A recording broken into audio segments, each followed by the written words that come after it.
Hey, what's up, everybody? Welcome back to News Dose. Hope everybody enjoyed their weekend. Fly Eagles fly. And for all of you Cowboys fans out there, coming for you all next. Let's go. But anyways, we do have plenty of gaming news to talk about today. Of course, we have the PS5 Pro coming later this week, and we actually got a few new details ahead of its release, including a feature that a lot of people have been interested in. Now, we also have some Game Pass games to talk about today as they revealed their first wave of November games, and in all truth here, the final 3 months for Game Pass in 2024 is absolute fire. So do make sure to stay tuned for all of that. But if you're new to the channel, do make sure to hit that subscribe and hit that bell button below. That way, every time I post one of these videos, you'll get a nice nifty notification sent directly to your device. With that said, though, let's just go and jump right into things, starting off with Mario and Luigi Brotherhood. Brotherhood will be out later this week, and not only is it the first brand new entry that we've gotten since 2015, but it also marks its first appearance on a home console. Now, technically, the Switch is a hybrid device, but if you choose to play Brotherhood on the big screen, you can absolutely do that. So that's a pretty big change for this franchise, and for that matter, Brotherhood isn't from the same studio. The original Mario and Luigi studio, Alpha Dream, was sadly shuttered back in 2019. And I think for that reason, there is some cautious optimism for Brotherhood. Can this studio live up to the high standards the fans have come to expect for this series? And well, so far, based on its reviews, or at least other than IGN, which gave it a 5 out of 10, fans are not happy about that review. But for the most part, Brotherhood is reviewing very well. Currently has an 80 overall score on Metacritic with 63 reviews. So this puts it right in line with Mario and Luigi Dream Team, which received an 81. Most critics seem to be praising Brotherhood for its charming humor, its fun dynamic combat, and its attractive art style. Now, I, however, have heard that its performance isn't exactly perfect, but allegedly it plays better if you play in handheld mode. That's not exactly ideal for people who prefer the docked experience, and in that way, I guess Mario and Luigi didn't completely transition to home consoles perfectly, but I'd say this is just all the more reason that the Switch successor is severely needed by this point.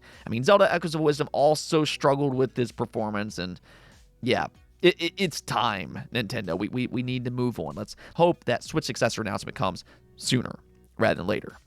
Now, I also have an update for something that we talked about last week, being Dragon Age the Veilguard. A lot of people right now are zeroed in on how successful this game will be or won't be.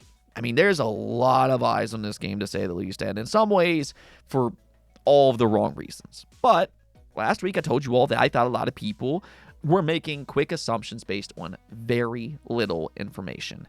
People have lost their minds talking about this game, just trying to prove that their side is correct. But nonetheless, as soon as it launched with 77,000 concurrent players on Steam, immediately there were a lot of people just kind of dubbing it a big-time success with the idea that it was going to grow exponentially over the weekend, like we've seen with other big-name RPGs in just the past 2 years.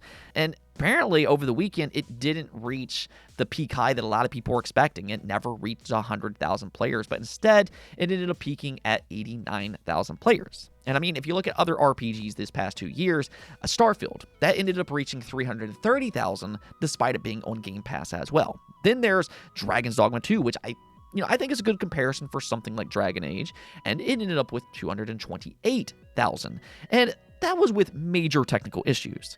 So 89,000, I think it seems decent, but I don't think that it's necessarily overly impressive for a big-name AAA game like this. And that right now, I think, is the big question going forward. Is this good enough for EA? What exactly is their internal expectations for something like Veilguard? Because again, this is a big-name game coming from one of the most renowned RPG studios of all time. BioWare spent 9 years developing this game, so I imagine its budget was pretty high. And Inquisition, the previous entry, that game sold 12 million copies. So I wouldn't be shocked if EA's expectations are high for the Veilguard. So when I see these numbers, I don't look at it as necessarily a runaway hit, nor do I look at it as an absolute failure. I think it's something that we're going to have to wait and see over a period of time. I think by this point, there's a good chance that it's probably sold 1 million+ units across all platforms, but I have a feeling that it needs to sell multiple million to even break even. So we kind of need to see how well it sustains success over time. And that's why ideally you'd like to see a big boost in concurrent players for a game like this, because that basically indicates that it's not just the day one hardcore fans that are interested.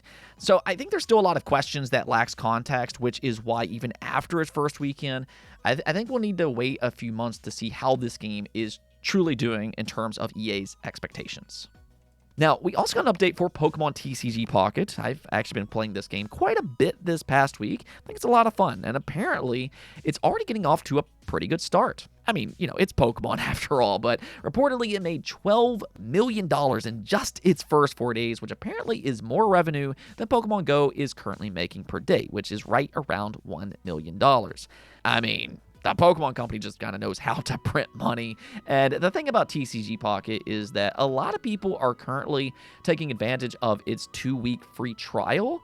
So I really wouldn't be shocked to see it get a big increase after its first 2 weeks, but definitely a good start for Pokemon TCG Pocket. And I think there's a pretty high chance that this will be a mainstay mobile game for a very long time.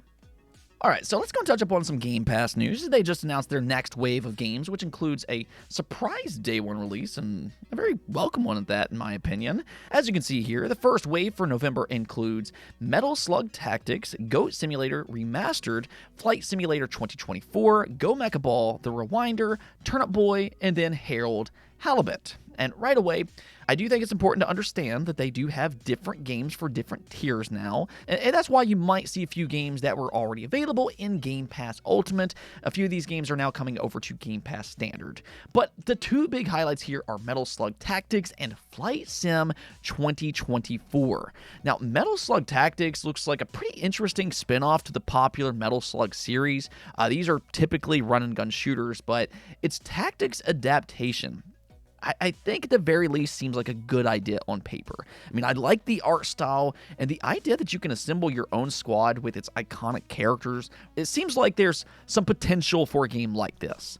Admittedly, though, I have heard some complaints about the demo, especially its cover-based system. I have heard people say that it's a little bit broken and that its cover system almost breaks its immersion. And if that's true, I hope they can address those issues.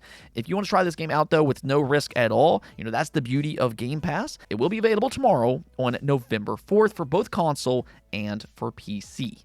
Now, as for Flight Sim, the 2020 edition was already one of the best Xbox Series games from a quality standpoint. I mean, yeah, it's a niche title, but incredible nonetheless, especially its realistic visuals, which are absolutely stunning. So I'm really excited to see how they can improve its formula with a brand new game. Maybe they can optimize it even more with new aircrafts and features. But if you're an aviation fan, it'll be available on November 19th. Now, that's not quite all, though, because they just released StarCraft Remastered and StarCraft 2 Campaign Collection into PC Game Pass. And I mean, this is a really exciting move. The fact that Xbox is prioritizing StarCraft as one of their first Blizzard Game Pass editions, I'd say that's a pretty good sign that they do actually care about this series. And hopefully, this is just the beginning of more to come for that franchise. I know a lot of people want a brand new entry, and Xbox, they have indicated in the past that they are listening to that feedback. I mean, it'd be pretty amazing if they could come out and greenlight a new game after such a long time. But for the time being, enjoy StarCraft as a PC Game Pass edition. And then lastly, even though they only revealed the first wave for November, we do know for a fact that Stalker 2 is slated for November 20th, and that is a huge, huge addition for November. I mean, this is an incredibly popular series, especially over on PC, and I mean, so far, it looks like it's shaping up fairly well. I mean, let's kind of cross our fingers that it plays as good as it looks. I think Stalker fans have been waiting for what kind of feels like forever by this point, and the originals, they were always lauded for their atmospheric worlds, and at the very least here, based on the footage that we've seen, Stalker 2 follows suit with just some incredible graphics. Definitely one of the better looking first-person shooters that we've seen, as long as it holds up in its final build. And then, of course, next month, Game Pass has Indiana Jones and the Great Circle. So, I mean, Xbox Game Pass is legitimately ending the year with a bang. I mean, they had Black Ops 6 last month. That was a monumental moment for Xbox and really gaming alike. But as I just mentioned, they still have Stalker 2, Flight Simulator 2024, and also Indiana Jones and the Great Circle. That is just a mind-blowing lineup for their final 3 months of 2024. Now it's really just about, can I find the time to play all of these games? Okay, now one last thing before we go. We got some new details for the PS5 Pro. Now, the first of which is the confirmed list of PS5 Pro enhanced games. Sony published this list themselves, and it includes 50 plus games at launch. Now, they did note that more are on the way, and hopefully that'll be sooner rather than later. But just kind of looking through this list, there are some notable inclusions, such as Black Ops 6. Just as Microsoft said in court, they're not going to purposely hurt the PlayStation version of Call of Duty, and that holds up here.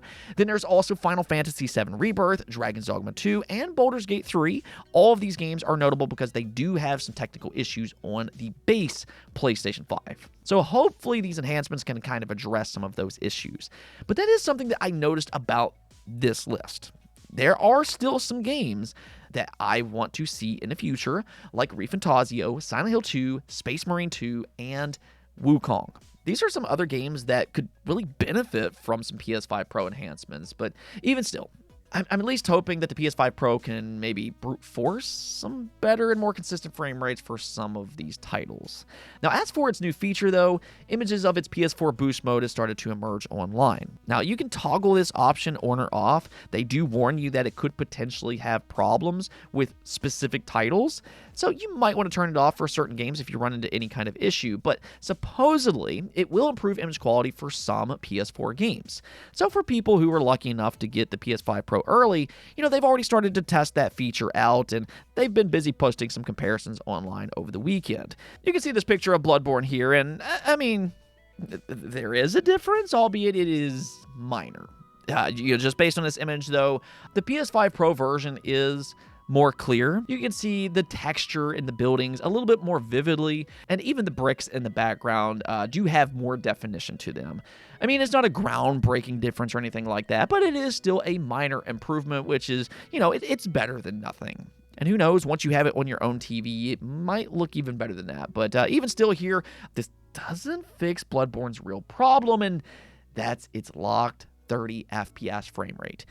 I mean, it should be a crime that Sony somehow remastered Until Dawn out of all games before Bloodborne. I mean, I understand that there's some Until Dawn fans out there and everything, but, I mean, come on. That's all I'm going to say. But either way, this is a cool feature, and I'll be interested to test it out myself when I pick up the PS5 Pro for myself later this week. Anyways, though, that's going to be it for this episode, but until next time, subscribe, and peace out.